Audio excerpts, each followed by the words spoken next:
Buenas tardes a todos, bienvenidos al Cold Training Center de Bonn. En esta ocasión tenemos el tema selección de conductores para compresores de refrigeración. Nos acompaña el ingeniero Gildardo Yáñez. Buenas tardes, ingeniero.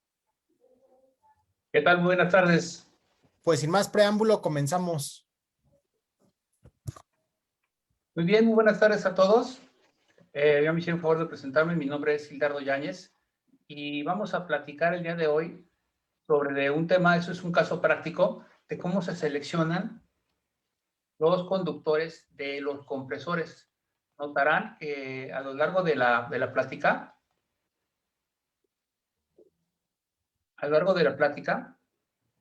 vamos a comentar cómo se hace este proceso de selección, de cómo se seleccionan los conductores y cómo Bonn tiene contemplado dentro de sus manuales la forma correcta de cómo se van a estar ustedes eligiendo los compresores, los conductores que alimentan los compresores de refrigeración, así le llamamos a la plática, pero es cómo se alimentan todas las unidades condensadoras. El día de hoy vamos a platicar de cómo se calcula o cómo se selecciona los conductores para las unidades condensadoras MBZX 0300 M6C, y también vamos a tocar el tema de cómo se lee la nomenclatura para que ustedes puedan saber cómo tienen que ir avanzando.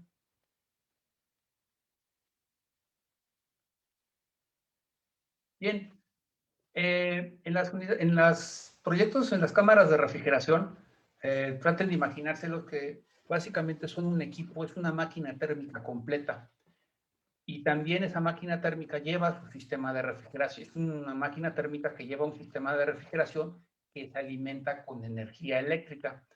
De hecho, en el caso, por ejemplo, de las unidades de refrigeración, normalmente lo más grande que van a encontrar siempre va a ser el motor, lo que es el compresor de refrigeración. Este va a ser la parte más... va a ser el motor más grande en un sistema de refrigeración, por lo general, de hecho va a ser el motor. Y dentro de esos motores que podemos encontrar dentro de las cámaras de refrigeración, pues podemos encontrar compresores semiherméticos. Siguen siendo comunes los semiherméticos. Sin embargo, ya estamos en una era en la que normalmente las unidades no las vamos a encontrar, las unidades condensadoras son herméticas.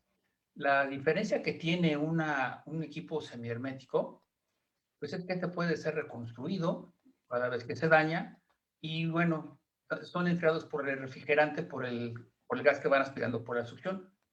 Los motores herméticos, en el caso de los compresores herméticos, también son motores enfriados por el refrigerante, pero en este caso, cuando se quema el motor que va dentro del compresor, se contamina el sistema y la siguiente situación es que no se pueden reparar el campo. Cada vez que se nos quema un compresor hermético, tenemos que reponerlo, limpiar el sistema y bueno, tenemos que estar reponiendo el equipo.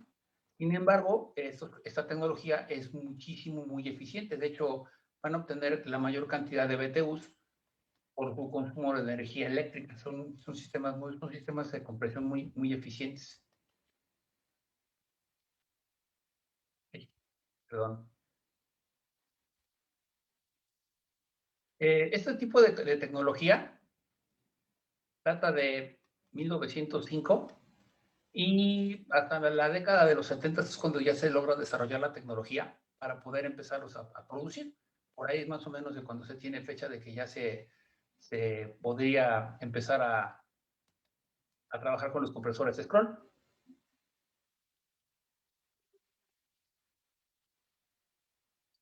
Vamos a platicar sobre de los acrónimos que vienen dentro de esos, dentro de nuestros catálogos, y que es un tema un poco confuso, porque sí, ahorita podríamos aquí observar para que nosotros, porque si son electricistas o son personas o somos técnicos en refrigeración, dependiendo, existen dos acrónimos. Uno es la LRA y después tenemos la RLA. Nosotros la RLA la conocemos como la corriente nominal o la rated load amperes. Y la que empieza con L es la corriente de rotor bloqueado. De hecho, esta RLA no la queremos ver en los sistemas porque es cuando ya se nos tomó el compresor, ya se amarró. Y la RLA, pues es normalmente como nosotros la vamos a ocupar.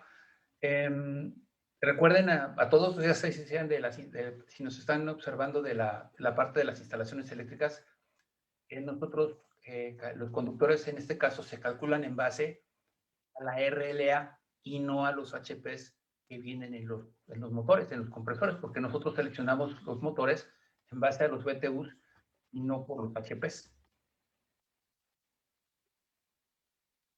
Aquí tengo un pequeño ejemplo. Aquí tengo la zona en la corriente de rotor bloqueado, que es, por ejemplo, aquí tengo la de rotor bloqueado, la LRA, es la de rotor bloqueado, son 72 amperes, que es donde nos da el amperaje de la corriente de rotor bloqueado. Aquí eso es como lo tengo la definición. Este valor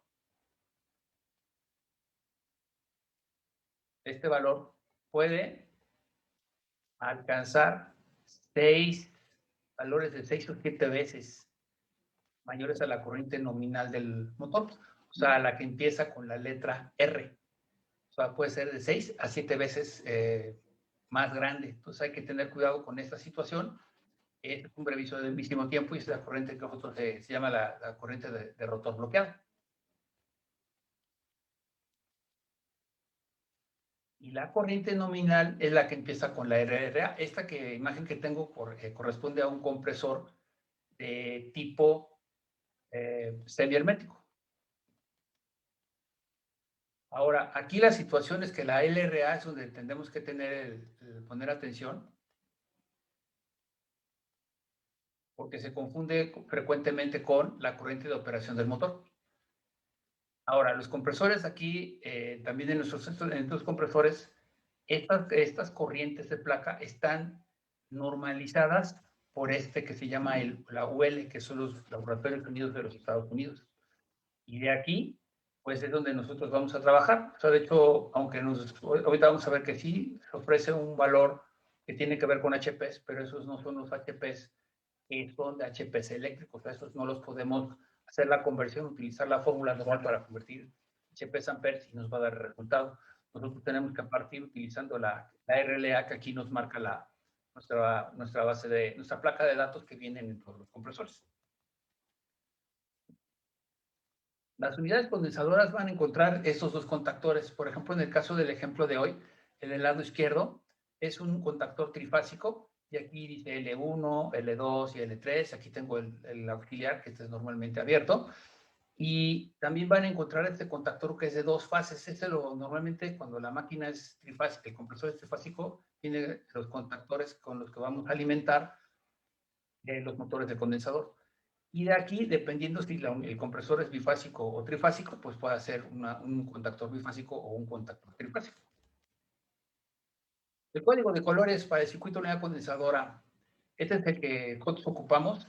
Bueno, no es el que nosotros ocupamos, básicamente es el reglamentario. Lo voy a anotar aquí. No se les olvide. Donde voy a poner ahorita un recuadro. Este es el artículo 250-119 de la NOM 01 CD 2012 vigente, y ahí es donde nos dan unas recomendaciones de los colores. Entonces, la línea puede ser en color, la fase 1 en color negro, la 2 en rojo, la 3 en azul. El neutro se va siempre de color blanco o de color gris, y la tierra siempre será de color verde o de verde con amarillo. Estos son colores que están normalizados en en México, dependiendo del país que nos estén escuchando. En México está normalizado y muy probablemente en otros países que tengan también su reglamento o que se guíen por el reglamento de la ANEC, pues ahí van a encontrar que también opera de esa forma. Los conceptos que me gustaría hacer un poco énfasis el día de hoy son estos. Aquí luego pasa que incluso todos ustedes sabrán, seguro soy el gerente de capacitación técnica, en uno de los entrenamientos se ve esta parte. Pues hay quien se confunde con lo que es la fase, sobre todo con lo que es el neutro y la tierra. Me gustaría por eso ahorita ofrecerles unas definiciones que las pueden consultar también en la NOM. Y bueno, la fase va a ser ahora sí que el conductor activo por el que va a entrar la corriente al circuito. Recuerden que lo que vamos a hacer el día de hoy es calcular el circuito que alimenta específicamente a la unidad condensadora, porque es un circuito de uso específico que está considerado entre la normativa, el artículo 400. Y bueno, lo que aquí es donde las fases las van a distinguir así, va a ser el conductor activo por el que entra la corriente, y bueno, también transporta la corriente desde la red, o sea, digamos que es desde el medidor a pie de predio hasta la unidad condensadora.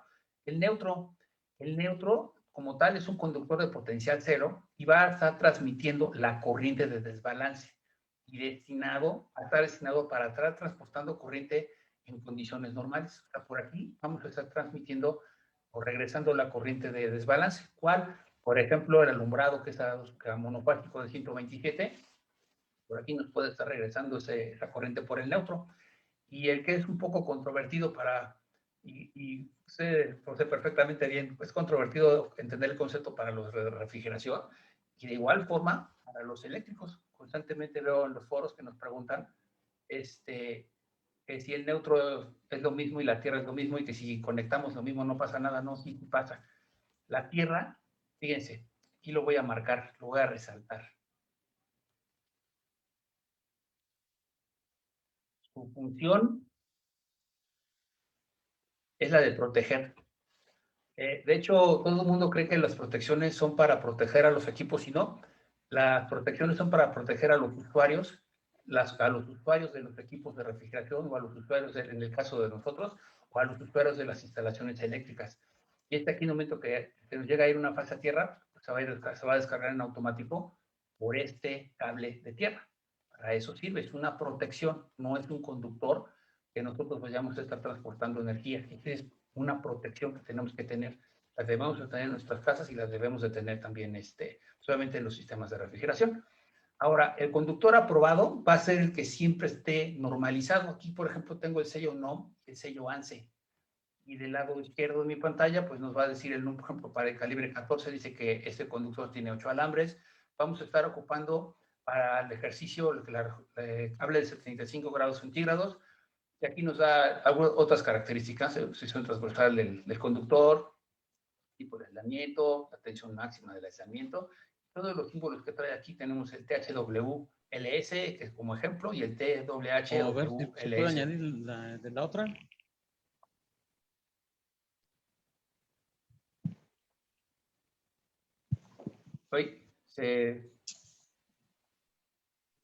Listo, gracias. Los tipos de aislamiento de los conductores eléctricos los van a poder consultar aquí en la tabla 310-104 de la NOM, y ahí es donde vienen las definiciones de qué, por ejemplo, significa THN, TWHN y el THW. El TWHN, este es el conductor que ustedes van a encontrar instalados en las unidades condensadoras, de aquí. Nosotros nos mandamos con cable, con forro THHN, y nosotros vamos a instalar en campo con THW. El que viene instalado en la máquina es un cable de 90 grados centígrados. Ese es el que viene instalado dentro del tablero. Es un cable termoplástico con cubierta de nylon, resistente al calor. ¿Me pueden ayudar con alguien que trae encendido su micrófono, por favor? Resistente al calor y a la propagación de la flama. Y el que nosotros vamos a instalar también es termoplástico retardante a la flama, resistente a la humedad y al calor.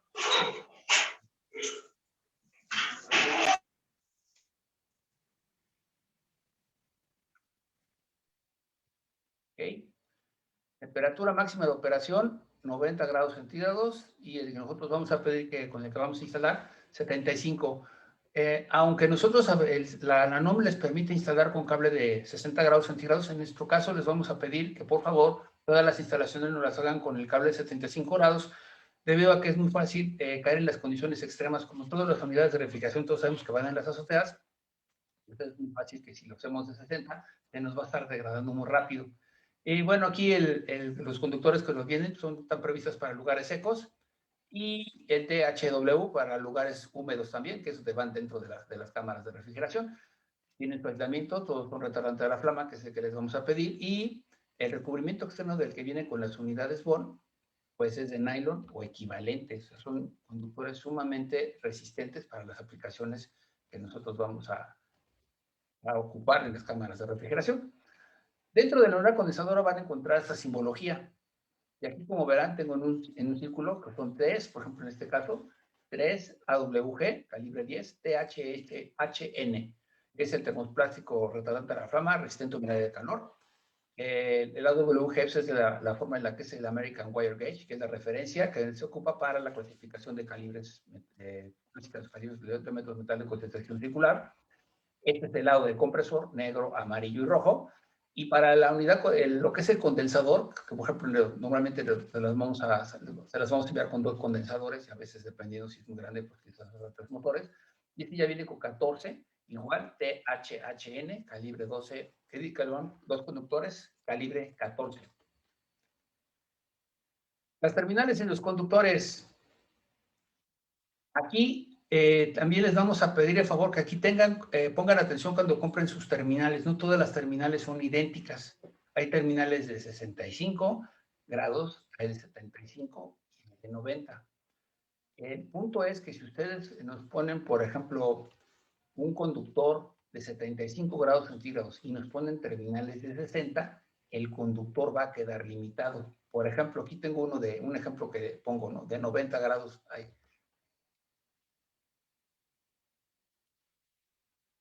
De 90 grados centígrados,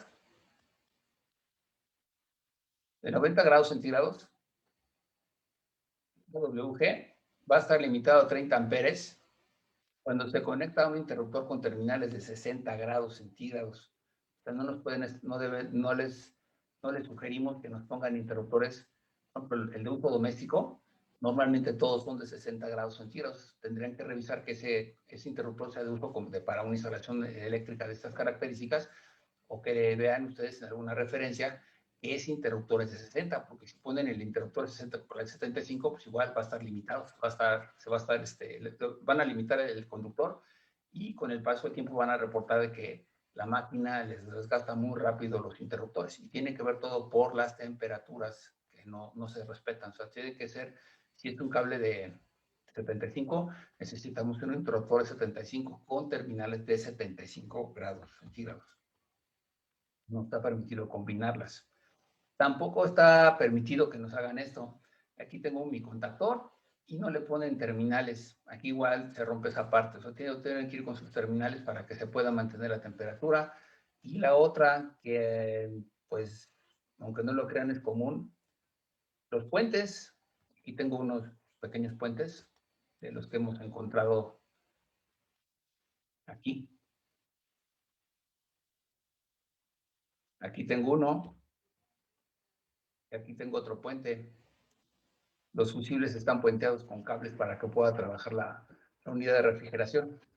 Entonces eso no está permitido que anden puenteando los interruptores para que arranquen los sistemas de refrigeración.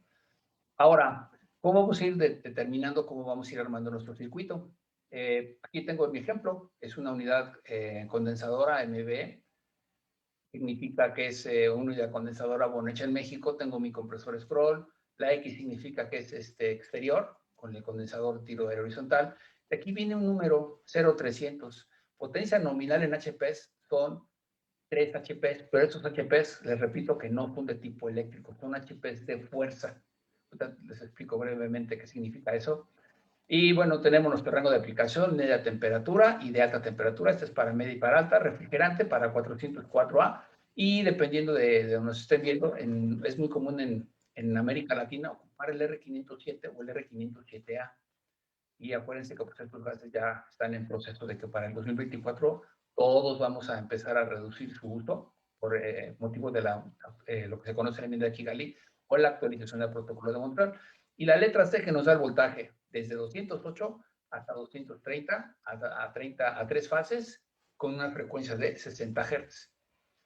A lo que me refiere de la pregunta de qué son los caballos de fuerza, pues básicamente es a esto.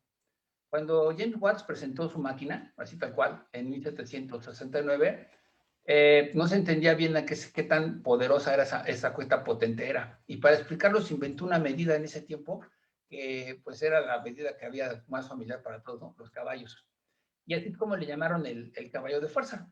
El caballo de fuerza se define como el poder necesario para elevar 550 libras de un pie de altura en un segundo. Eso es lo que significa un caballo de fuerza. Aquí, en mi tabla, tengo el caballo de fuerza. Ese HP es a lo que se refieren los manuales Bond. No son HP eléctricos, son HPs de fuerza.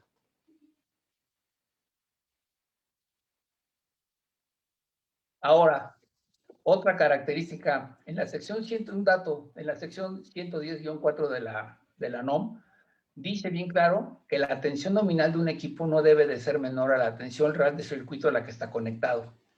En pocas palabras, si nos conectan, por ejemplo, a 200 volts,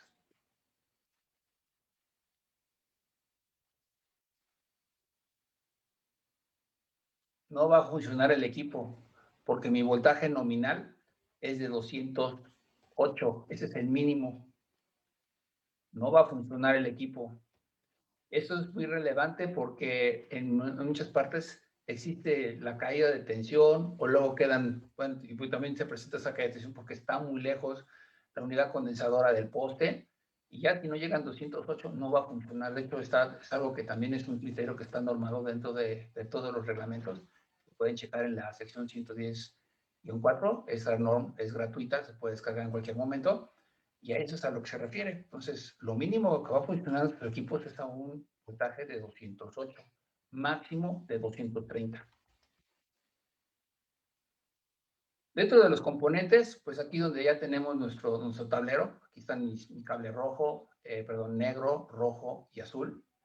Aquí están mis entradas. Yo tengo que respetar que cuando llegue a conectar mi máquina, igual respete la misma secuencia para que yo llegue hacia mi interruptor termomagnético. Aquí también les va a especificar que, bueno, traen ustedes THW para lugares mojados, que es donde nosotros nos vamos a estar conectando. Eso, esta parte que está punteada es la que ustedes van a tener que cablear en campo. Aquí, en esta zona, no se alcanza a ver mucho, pero aquí tenemos la tierra en color verde y aquí es donde van a conectar la tierra. Y todo lo que ven en punteado, pues es lo que ustedes van a conectar en campo para que pueda funcionar el sistema. Y dependiendo de los modelos, del tipo de modelo de equipamiento que traiga, pues unas veces van a traer esta tarjeta electrónica que nosotros les llamamos el Service Mate, que pues básicamente les va a dar, es un código de un tablero que les va en base a las luces que se enciendan, después está ayudando para indicar las fallas. Lo que nosotros buscamos, pues es básicamente que siempre todo esté trabajando en color verde y solamente cuando tengamos alguna alerta, pues ahí vamos a tenerlo en color rojo.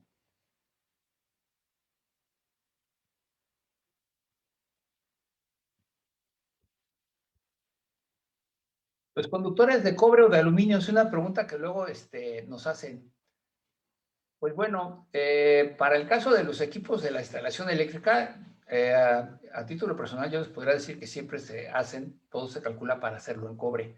Sin embargo, los fabricantes, por ejemplo, de los presostatos, de los termostatos o de cualquier accesorio eléctrico que lleve el equipo, hay ocasiones en que sus equipos tampoco están hechos para poder conectar con aluminio. Entonces aquí tendrían que revisar si ustedes requieren ocupar aluminio. Sin embargo, por lo general, todos estamos alineados a que se debe de ocupar siempre el cobre para las instalaciones eléctricas. Ahora, sección 110-5, también viene la normativa. Y aquí es una nota. Los conductores normalmente utilizados para entrar corriente deben de ser de cobre. Y si ustedes quieren cambiar, utilizar otros materiales, los deben de ocupar con los equivalentes, porque un conductor calibre 12 de aluminio no puede transportar la misma cantidad de energía que uno que sí es de cobre. Aquí, pues, normalmente incluso la NOM parte sobre de que es, digamos que el estándar es cables de 70 grados, conductores de cobre. Sin embargo, pues si lo llegan a hacer con otro tipo de conductor, tendrá que aparecer el conductor dentro de la normativa y tendrán que hacer las modificaciones para que sean equivalentes en cobre. De acuerdo con la nota también de la 110.14, perdón, de la sección, los conductores de diferentes materiales no se pueden ocupar en una misma terminal, no pueden meter en una misma terminal, una misma zapata, un conductor de cobre y otro, por ejemplo, de aluminio. Y lo que les comentaba hace unos minutos, el fabricante de ese dispositivo lo tiene que tener aprobado y recuerden que aquí tienen que ocupar el torquímetro para poder apretar esos tornillos y que no se nos barran a la hora de apretarlos. Eso es algo que anteriormente no se hacía mucho porque no teníamos todas las herramientas con las que contamos hoy en día, pero ahora sí ya sería difícil que alguien no supiera que para apretar todos los dispositivos que traemos en las unidades condensadoras, la forma de hacerlo es con un torquímetro. No está permitido que nos utilicen cinta de aislar. Aquí la instalación, hay un término que he encontrado que se llama debe de estar conectorizada, que significa que si unen dos cables, los tienen que hacer con un dispositivo como este o equivalente para poder estar uniendo cables. Esto viene normado también, y ese es el artículo 115-14b minúscula. Ahí es donde está mencionado y especificado que no está permitida utilizar la cinta de aislar. Ya la cinta de aislar hoy en día se ocupa para poder estar jalando los cables con las guías. Para eso se ocupa más. Y también se ocupa, a veces hay quien las ocupa para marcar los conductores, ¿no? Por ejemplo, a lo mejor tienen que poner un conductor con una marca de que ese es el conductor azul, pues se pone una marca con la cinta de aislar. Pero para estar haciendo las uniones no está permitido andar utilizando la cinta de aislar. Otro detalle, viene en la sección 110-3, inciso A. No deben utilizarse taquetes de madera en agujeros en ladrillos, concreto, yeso o en materiales similares. Hay quien pone taquetes de madera en las instalaciones. No está permitido usar taquetes de madera para las instalaciones. También está, dependiendo del manual que busquen, incluso en el Código Mecánico Internacional de los Estados Unidos tampoco está permitido andar utilizando taquetes de madera para las instalaciones. Vamos a pasar ahora a los acrónimos que vienen en los manuales BON. Tenemos el MCA, MOPD y uno que se llama FLA y vienen en los catálogos. De hecho, los cálculos para hacer estos cálculos para sacar la MCA y el MOPD se basan en estos requisitos. Uno es el reglamento de la NFPA, que sería el equivalente.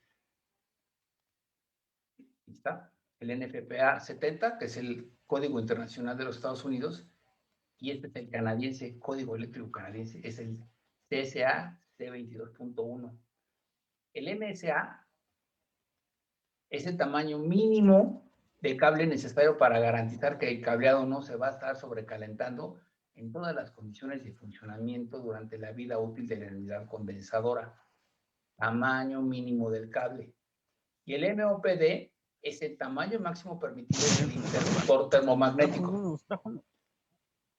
Y lo que va a hacer es evitar que se desconecte va a hacer que se desconecte correctamente la instalación bajo cualquier condición de falla.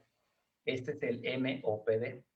Estos dos acrónimos están incluidos en los manuales BON. Ahí están, y ahorita eso es lo que significa, ¿no? El MCA, tamaño mínimo de cable necesario para que funcione el cableado, no se vaya a estar sobrecalentando en todas las condiciones de funcionamiento de la unidad condensadora, y el MOPD es para seleccionar el interruptor.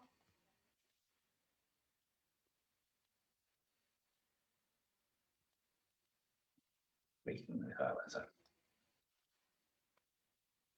Ahora, las otras definiciones, una es la corriente de cortocircuito, y esto es así para no perderme, posible corriente de falla simétrica a la tensión nominal, a la cual un aparato puede estar conectado sin sufrir daños que excedan los criterios. Esa es una corriente de esa condición.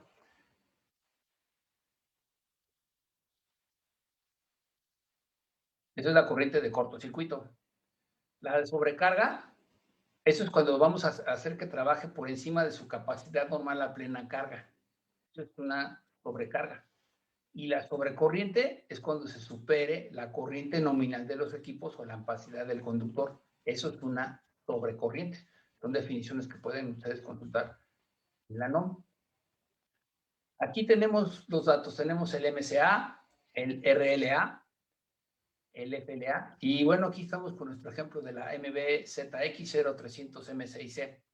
Como verán, aquí dice 3 HPs, pero recuerden que esos HPs son de fuerza, no son eléctricos. Si ustedes quieren convertir esos HPs esperando que les dé, por ejemplo, la RLA, no va a suceder de esa forma. La RLA que tenemos en nuestro manual es la de 13.7. Aquí está el MCA, dice 18.1.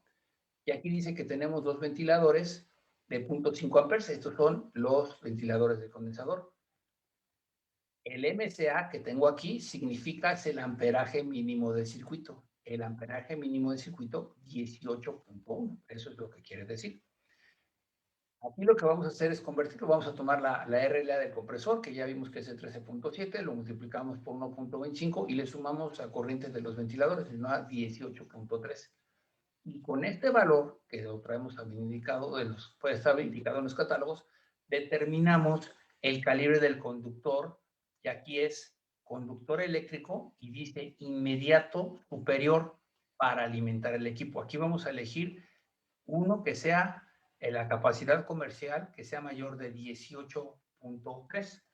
Ahora, para alimentar las unidades condensadoras BON, el área mínima transversal que les estamos solicitando es la de 331 milímetros cuadrados, que es el calibre 12, con aislante THW. Y nos vamos a la tabla. Esta tabla es la 310-15B16, así como viene en la normativa.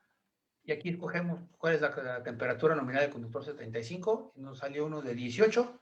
Entonces, el mínimo, digo, el inmediato superior, 25, no tenemos. Vamos a ocupar el 25 porque no podemos estar ocupando conductores inferiores a calibre 12 para estar alimentando los motores. Este es otro criterio. Como eso es una unidad condensadora y estamos alimentando 3 motores, los conductores siempre van a ser el mínimo permitido calibre 12. Y ahorita, aquí quizás nos están escuchando algunos de los colegas que están tomando los cursos en FB University, les pueden confirmar que, bueno, pues aquí es, para los motores, el calibre permitido siempre va a ser el calibre 12. Luego tenemos el siguiente, que es el MOPD, que es la corriente de protección, y es el dispositivo para la máxima sobrecorriente. Circuito, cortocircuito y para la falla tierra. Y con este vamos a terminar el tamaño del interruptor. Aquí el factor es de 1.75 por la RLA del compresor más la corriente de los ventiladores. ¿De dónde sale? Del artículo 400-22, inciso A. Aquí es donde se establece que lo debemos hacer con 1.75. Entonces aquí lo que hacemos es decimos 1.75 por 13.7, le sumamos un ampere y nos da 24.98. Y aquí vamos a elegir el inmediato inferior, va a ser más que suficiente para la UC. Entonces vamos a poner nuestro conductor que soporta 25 amperes y lo vamos a proteger con un interruptor de 3 por 20. Y tenemos que revisar que el interruptor que nosotros compremos sí diga 75 grados centígrados. Vuelvo a hacer énfasis porque recuerden que si ustedes hacen su cálculo y le ponen un interruptor de 60, pues ya no vamos a dar le vamos a modificar la temperatura del conductor, y ustedes verán que en la tabla, incluso si se cambia la temperatura, aunque sea la misma, aunque sea el mismo amperaje, al modificar los mismos milímetros cuadrados, al modificar la temperatura ya no funciona, se empieza a modificar. Aquí lo tengo, el MOPD, y aquí dice que es de 20. O sea, siempre voy a elegir el inmediato inferior. Yo aquí lo calculé, 24.98, pero de todas formas aquí ya en el catálogo BON, el MOPD, ya elijo mi interruptor. Y ese debe de ser de capacidad comercial inmediata inferior.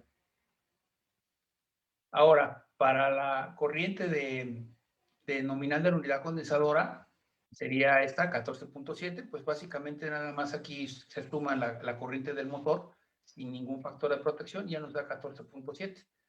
Como regla, este FLA no debe de superar la capacidad total del conductor.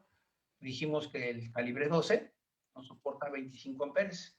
La FLA es de 14.7, por lo tanto, el conductor lo selecciono bien, no voy a tener problema alguno. Me regreso una. Aquí aparecen los 3 HPs que mencioné anteriormente que son de fuerza. Los 3 HPs son donde tengo la flecha.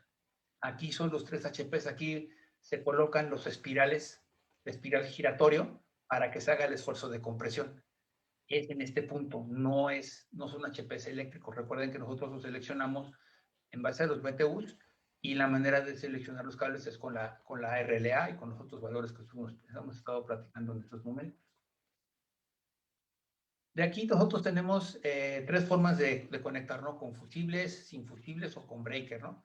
La idea es que siempre tenemos que tener nuestro dispositivo de protección cercano y a distancia cercana. Me voy a hacer aquí. Aquí tengo mis breakers. Aquí puedo poner mi interruptor de fusibles. Aquí tengo otro.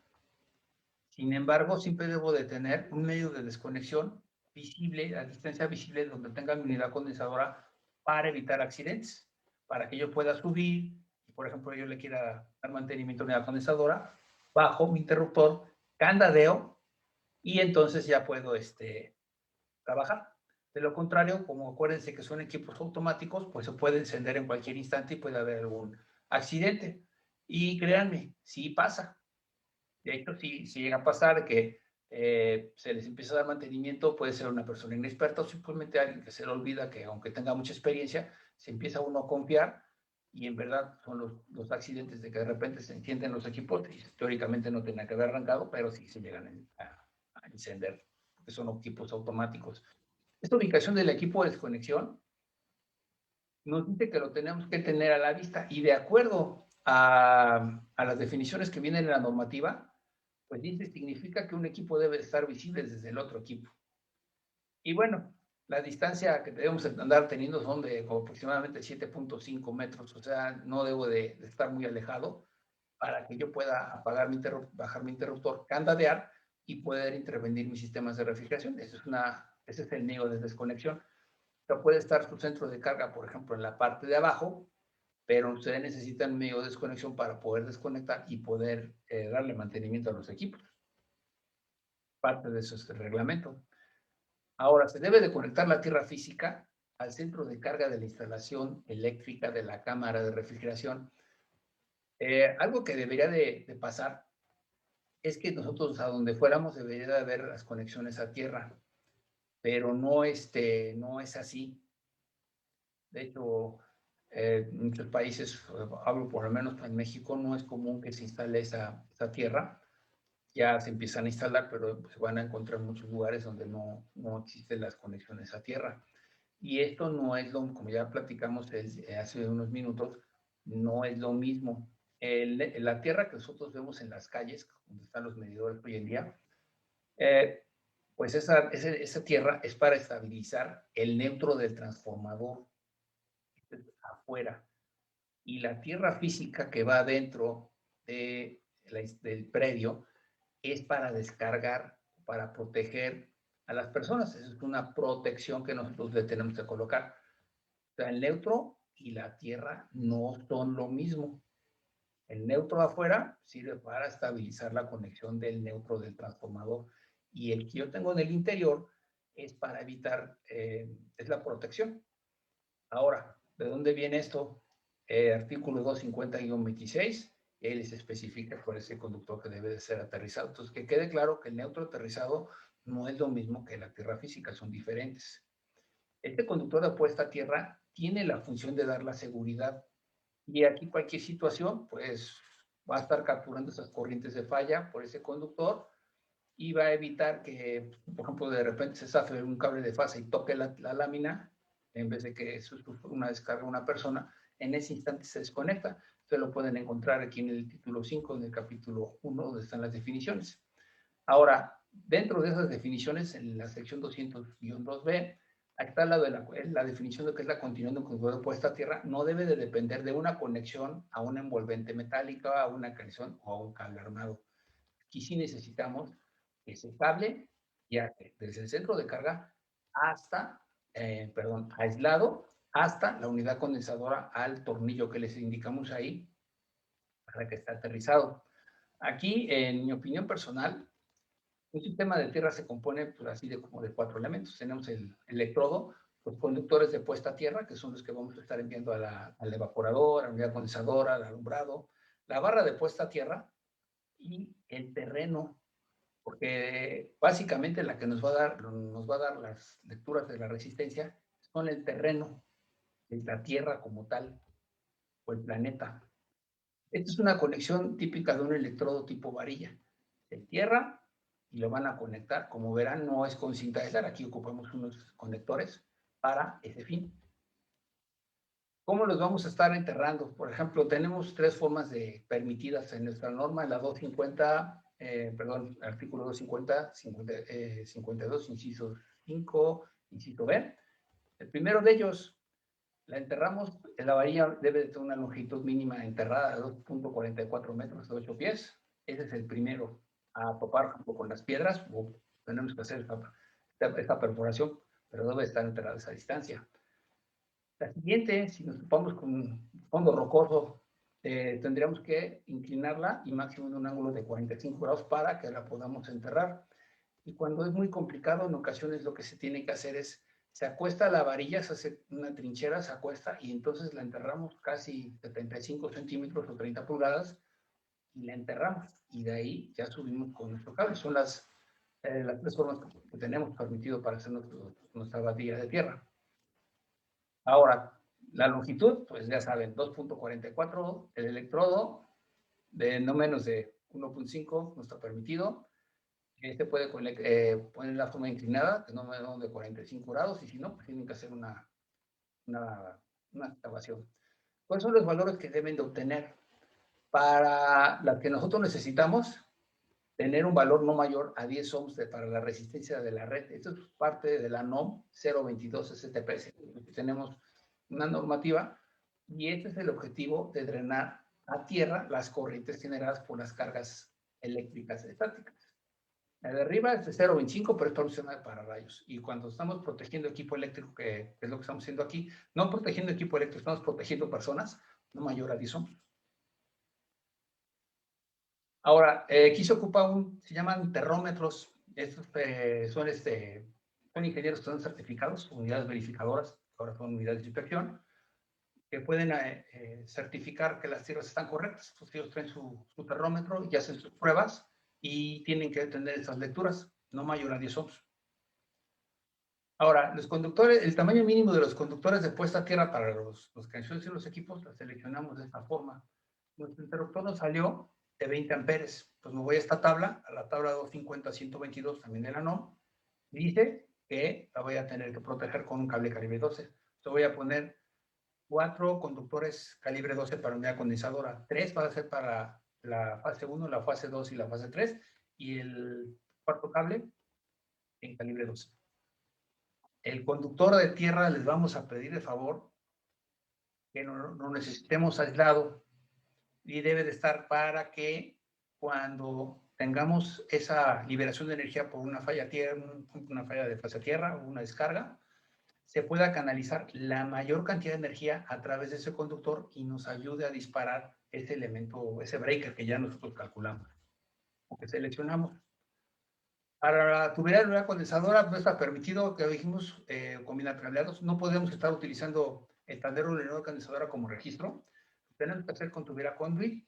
Todos los conductores tienen que estar entubados. No está permitido que nos pongan unos cables adentro y unos afuera. No pueden utilizar tubería de color naranja o de PVC flexible. Y la tubería aprobada para hacer las instalaciones tiene que ser conduit metálico semipesado IMC y tubo conduit mecánico flexible, el FMC. El FMC, recuerden que es para poder estar haciendo las bajadas, y el tubo metálico semiflexible, semipesado, pues para el resto de la instalación. Entonces vamos a ocupar 4 conductores de calibre 12 que nos dan una área aproximada de 11.68. Aquí buscamos y vemos que 4 conductores calibre THW se pueden alojar en tubería de media, nos da el espacio.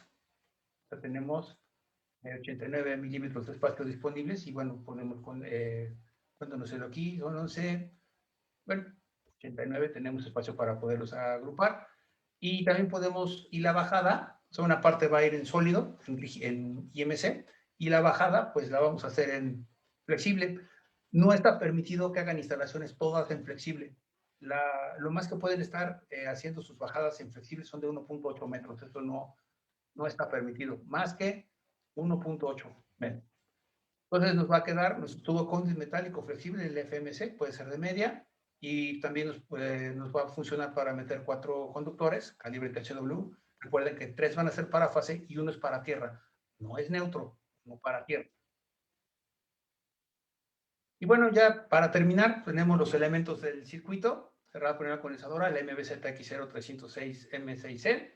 Nos quedó con un interruptor termomagnético 320, 3x20, 4 conductores 2 THW, 3 para las fases, un conductor de puesta a tierra y con tubería IMC de 16 y la FMC para la bajada. Y bueno, pues muchas gracias por conectarse. No sé, ingeniero Guillermo, si tenemos tiempo para responder alguna pregunta. Sí, ingeniero, vamos Ingeniero, a empezar a revisar las preguntas. Hay varias. Vamos a empezar con algunas que tenemos aquí en Facebook, Inge. Una de las preguntas que nos hacen son, si no cuento con el RLA, ¿puedo utilizar los HPs y con esto buscar un valor de corriente en la norma? No. De hecho, la norma sí especifica, tiene muy bien especificado que tiene que ser la RLA del compresor. Aquí, si les llegara a pasar eso, nosotros les sugeriríamos que se descargaran nuestros catálogos, comparan cuál es el modelo de compresor que tienen enfrente, porque así como se está el ejemplo aquí, el ejemplo fue con un Copeland, pero es de diferentes marcas de compresores y todas se rigen bajo ese reglamento. No hay manera de cambiarlo. Tienen que encontrar esa RLA correspondiente con ese compresor. Y no importa si son unidades chicas, unidades grandes o filtrador de líquido, es la regla. Aquí en el chat nos preguntan también, Inge, que cuál es la norma. Adelante, Guillermo. Si nos preguntan, Inge, también, ¿cuál es la norma de colores para el cableado? De hecho, se las puedo volver a poner con mucho gusto.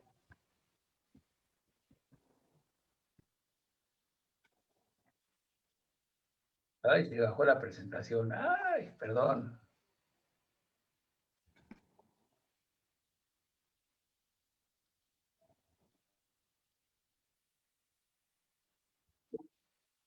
Aquí está.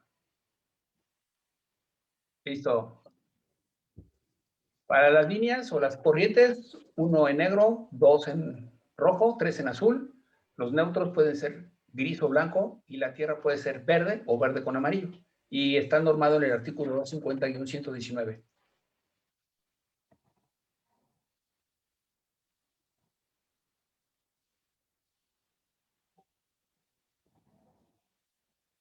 Aquí en la presentación nos preguntan que en caso de que no se instale el equipo a tierra física, ¿modifica esto la garantía? Claro, la instalación que le están quitando una de las protecciones, esa tierra va a evitar que haya un accidente en la instalación y en caso de que se presentara la corriente de falla, pues nos va a ayudar a que se dispare el térmico y que no pase nada por ahí cercano. Que en el momento de que se va corto, te sorprenderá ver la cantidad de energía que se libera. No sé si han visto que en ocasiones estos cables de tierra son de tipo desnudo, incluso para poder aguantar, por ejemplo, cuando baja un rayo por ahí. O sea, de hecho, sí se libera muchísima energía y necesitamos que vaya esa conexión a tierra para que pueda funcionar todas las protecciones y todo te proteja y no pase nada. No se les olvide que ese cable de tierra no es para proteger al equipo, es para proteger al técnico de refrigeración o al usuario de la instalación misma. Pero es una protección. No se puede prescindir de ella. Acá en el Facing G tenemos una pregunta. Lo que nos dice Javier, lo que comenta de los HPs y la RLA es en general en equipos de refrigeración aire acondicionado o solo para equipos BON. Y nos pregunta adicionalmente, ¿las terminales de los equipos de BON son a 90 grados centígrados? Las terminales, o sea, todo lo que nuestro sistema viene cableado a 90. Y nosotros en la instalación, lo que haría un instalador como yo comprenderé, es conectar en 75. Para no, ya sería, esa es la producción que les pedimos, hablen en 75. Y la otra pregunta que era de lo de la RLA, ok, sí, esa es la norma, es un reglamento. Aplica para Estados Unidos, para Canadá y para México. Muy probablemente aplica para todos los países. O sea, de hecho, el criterio es la corriente RLA, que sería la rated o la corriente nominal, es con la que se selecciona el conductor, y es como esto es un circuito de uso específico, de acuerdo a la normativa, es el único que se multiplica en la RLA por 1.75, y ahí se elige el interruptor. Incluso lo vieron que lo hicimos la prueba con el catálogo BON. Está todo ajustado, y ese es el reglamento canadiense, en Estados Unidos y el de México. Muchas gracias, Inge. Inge, nos preguntan aquí en la reunión de Zoom, ¿se puede poner un solo conductor calculándolo bien? Un solo conductor para hacer las fases, el neutro o la tierra. No lo especifican, pero a ver si ahorita reformulan la pregunta. ¿De acuerdo? Claro que sí.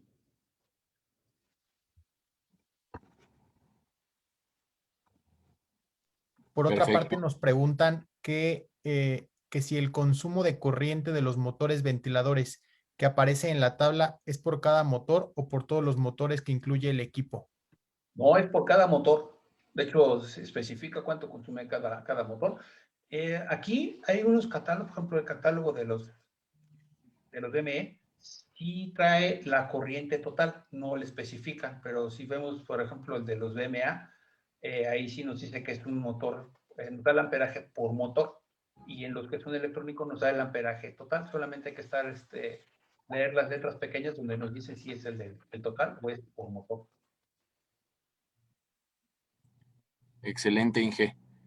A ver, déjame revisar aquí también.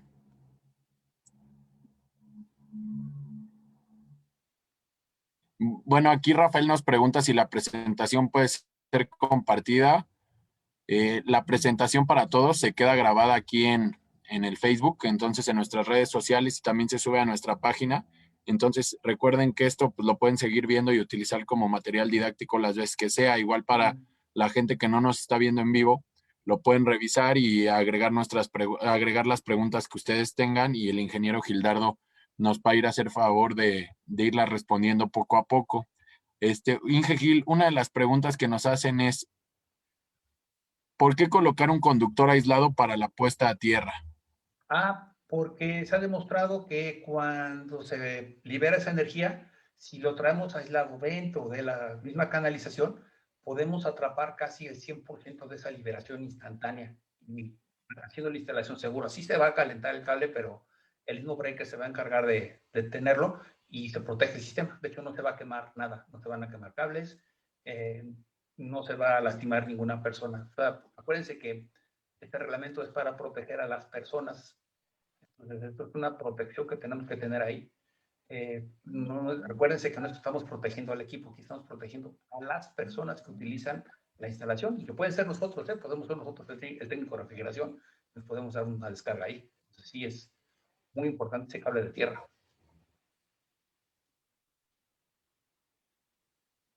No se puede prescindir de él, o no se debe. Muchas gracias, Inge. Inge, aquí nos hacen otra pregunta en la que dice, para los conductos de la unidad evaporadora, ¿la protección es independiente con su propio termomagnético o tiene que ir conectado a la protección de la condensadora? No, el evaporador es otro circuito, y ahí se tiene otro criterio para determinar los conductores. Este que estamos platicando es un circuito donde tenemos un compresor de refrigeración, un sistema de refrigeración. El evaporador, aunque es un sistema de refrigeración, no tiene motor, y el criterio es diferente. E incluso si lo vemos con una cámara de refrigeración, es una forma distinta para verlo del alumbrado, otra para el evaporador y otra para la unidad condensadora. Y si tuviéramos más evaporadores, pues también va cambiando muy ligeramente el criterio. Son diferentes criterios para hacer la instalación. Entonces, esas instalaciones térmicas llevan también un componente de una instalación eléctrica. Y lo que estamos platicando sirve igual si estuviéramos instalando un supermercado. que tiene varios evaporadores o varios motores, es el mismo criterio. Simplemente hay que identificar dónde aplica cada punto. En los manuales se les dan prácticamente todas las respuestas de cómo se saca, que fue lo que hicimos ahorita, ¿no? Demostrar de dónde salen esos valores. Un reglamento.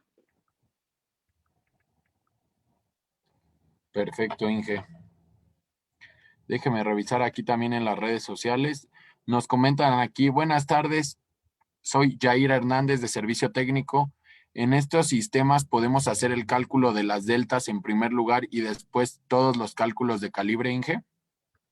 Que nos replantea la pregunta, porque lo de las deltas son de temperatura y aquí no calcula. En este ejercicio no estamos metiéndonos con modificaciones de temperatura. No aplicamos aquí ninguna delta. Esos son los valores que salen Perfecto, directos del Inge. manual.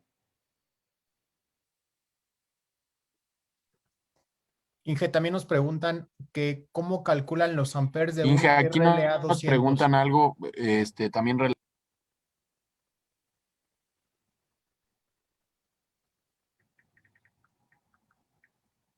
Bueno. Sí, la pregunta que nos hacen es, ¿cómo calculo los amperes de un RLA 200? De hecho, no se calculan. El RLA tiene impreso en el compresor. Ese es el valor que viene ahí. Si no tienen acceso al catálogo, el valor que viene ahí, le aplican la fórmula y les da la respuesta. Pero son todos los compresores de todos los tipos de refrigeración, o sea, compresores herméticos, tienen impreso su RLA. Lo traen ahí. Y el RLA y el LRA. Y sus voltajes también. Perfecto, gracias. Perfecto, Inge. Pues, Eddie, Inge Gil, ya son las 5. Vamos a dar por concluida la capacitación. Veo muchas preguntas. Por favor, déjenlas en nuestras redes sociales. Me parece muy importante que agreguemos otra fecha con el Inge Gildardo. Vamos a tener una sesión de preguntas y respuestas basada en esta plática para que ustedes se puedan ahora sí que solucionar todas las dudas que se les quedaron y revisen la presentación para generar más preguntas, más dudas. Recuerden que seguimos muy fuerte con el Cold Training Center de Bonn todos los jueves. Vamos a hacer un cambio de hora. Antes eran a las 5 p.m. hora México, ahora van a ser a las 4 p.m. igual hora México. Tenemos ya preparado todo el calendario, no se lo pierdan. Y si ustedes tienen alguna inquietud de algún tema en específico que ustedes quisieran, también por favor déjenoslo en las redes sociales, porque lo más importante es que aprovechemos estos tiempos para seguir preparándonos. No sé, ingeniero Gildardo, si quiera comentar algo más. Tú, Eddie. Bueno, pues yo muchísimas gracias por su tiempo. Recuerden que si quieren seguirse capacitando con nosotros, pueden hacerlo en nuestro programa de certificación. Ahí les dejamos las ligas donde se pueden inscribir y el contacto de call center. Muchas gracias por tu tiempo. Este tema que acabamos de ver es parte de la certificación BON. Gracias, buena tarde.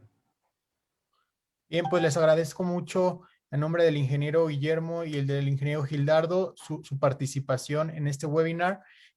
Esperamos verlos más adelante con muchos temas más interesantes. Buena tarde a todos y muchísimas gracias.